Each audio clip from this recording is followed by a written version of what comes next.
Welcome to episode 18 of How to CE5, where over the course of 21 episodes, we are covering 21 basic things for you to do so that you can be a great CE5 ambassador and make contact with ETs. I'm Andre Cardoso, and today we're going to be talking about the role of self-care in CE5 fieldwork. It's something that can have a big impact on our abilities and experiences across our lives, including what we're doing in CE5, is how we take care of our health, body, mind, and spirit. So today I'm going to be going over a few different areas that I think are good to focus on when we think about taking care of ourselves and making sure that we're in a good place mentally and physically to do this kind of work, which can push the boundaries of what we think we're capable of mentally, emotionally, and physically. Now, I will give you a disclaimer because I am not a doctor and you should not take anything that I say in this episode as medical advice.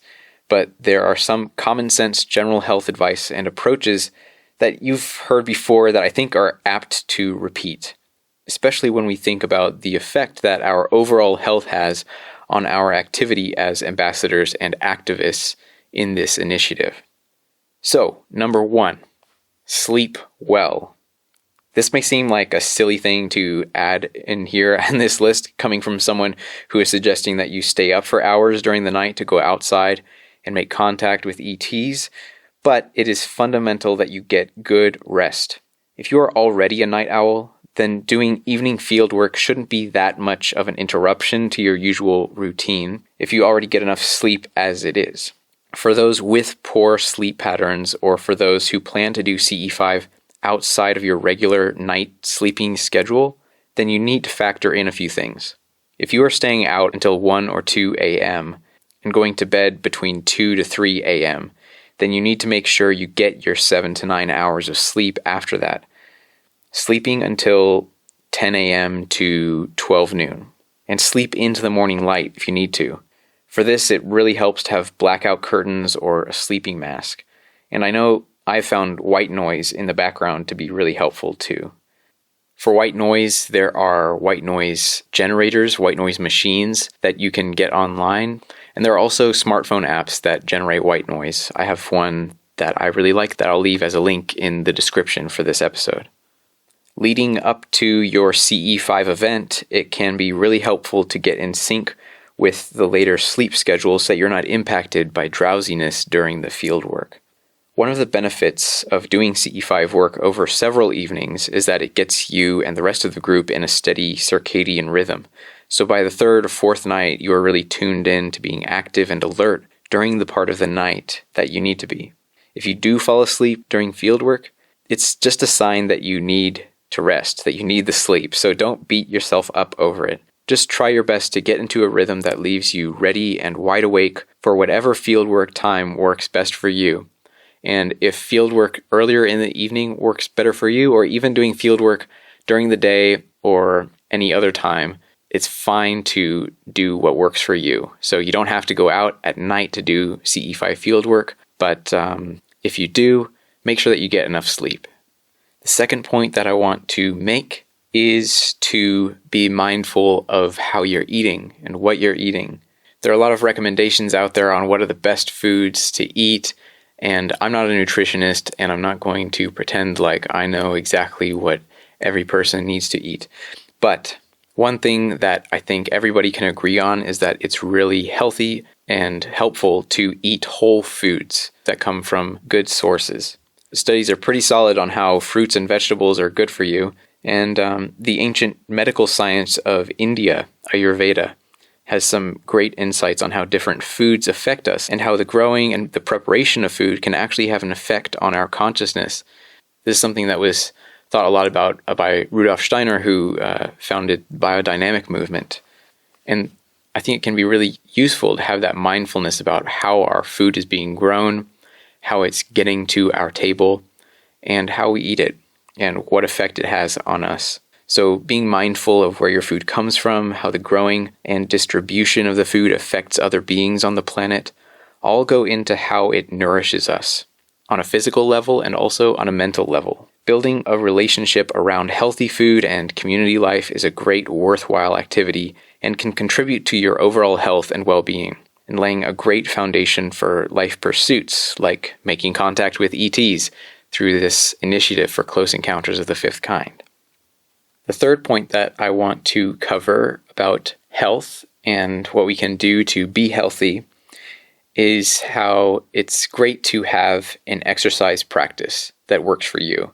Studies are solid on how regular exercise that works for your cardiovascular systems and musculoskeletal systems improve general well-being into old age and actually contributes to longevity.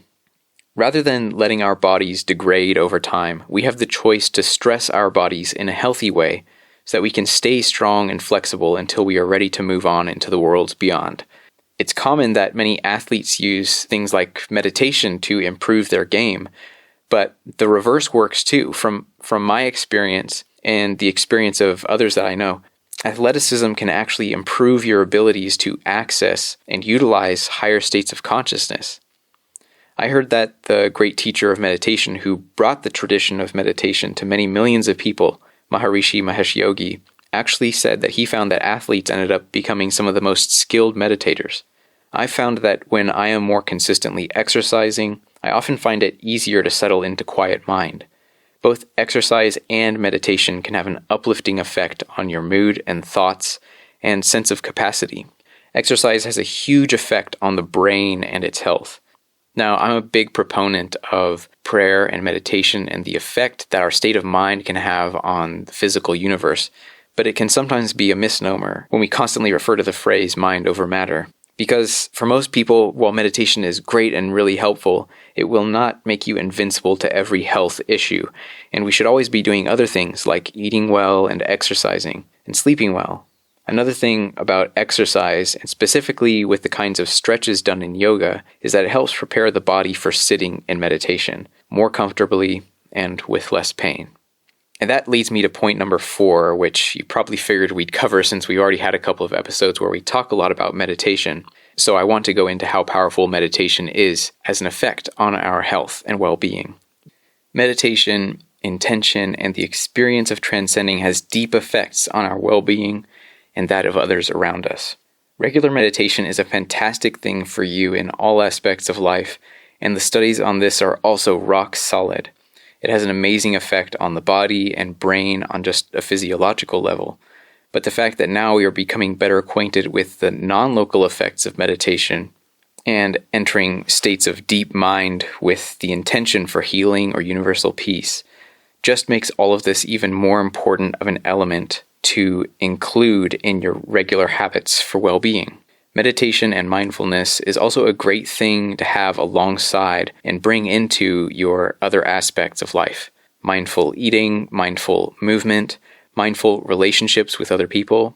All of these things add up, and the ability to impact our mindset and therefore our experience in initiating close encounters of the fifth kind.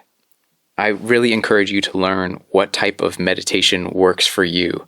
Find a way of having a mindful practice, something that you turn to when you need to get that moment to reset and to tune in to the broader aspects of mind.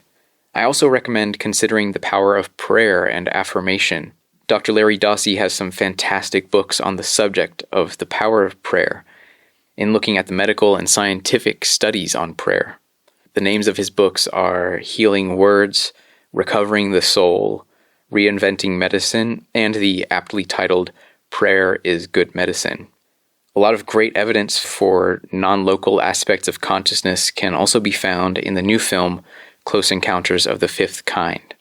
Knowing the non-local effect of intention in the field of consciousness can be incredibly empowering, and that leads me to the next point.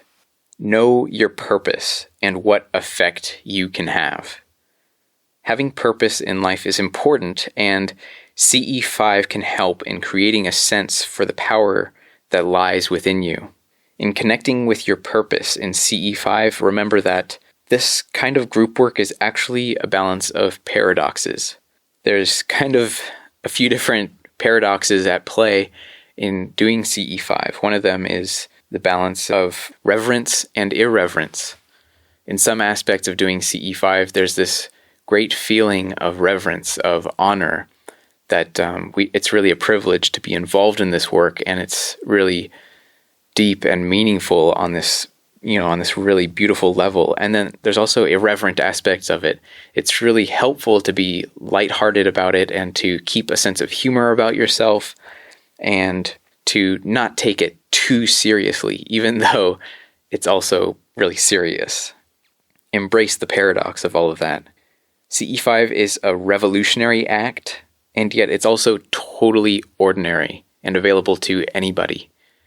While it's not a really fixed part of our culture right now, and it's not seen as really a normal thing to be doing, CE5 and the things that we're doing in consciousness and in opening up our senses and our abilities to contact is actually really simple and within anybody's capacity who is awake and mindful.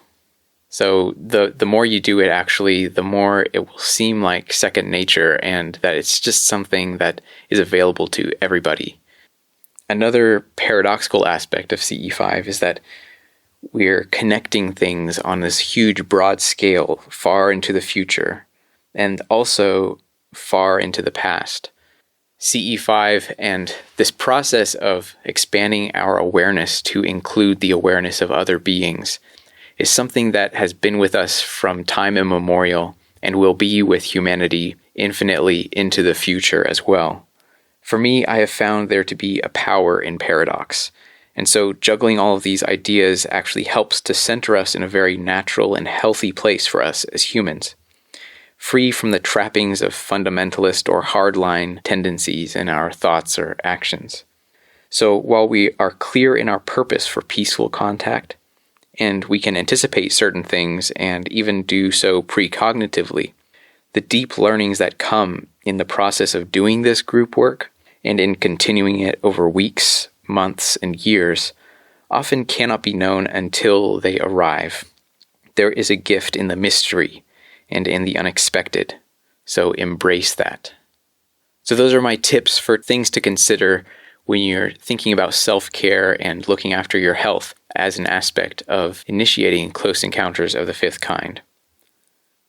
If you would like some more tips about how to form a CE5 working group and more on meditation, equipment, and logistics, download the free CE5 Basics PDF from the website ce5podcast.com. I'd also like to remind you that there is a great app out now called CE5 Contact, where you can get up to speed on how to do CE5 and even find people in your local area to do this with. You can find that in your mobile app store. Just search for CE5 Contact. This podcast is a labor of love that I've been putting together in my spare time. If you'd like to support my work and keep this show on the airwaves, go to ce5podcast.com/team. That's TEAM. Thank you so much for listening, and I'll see you on the next one.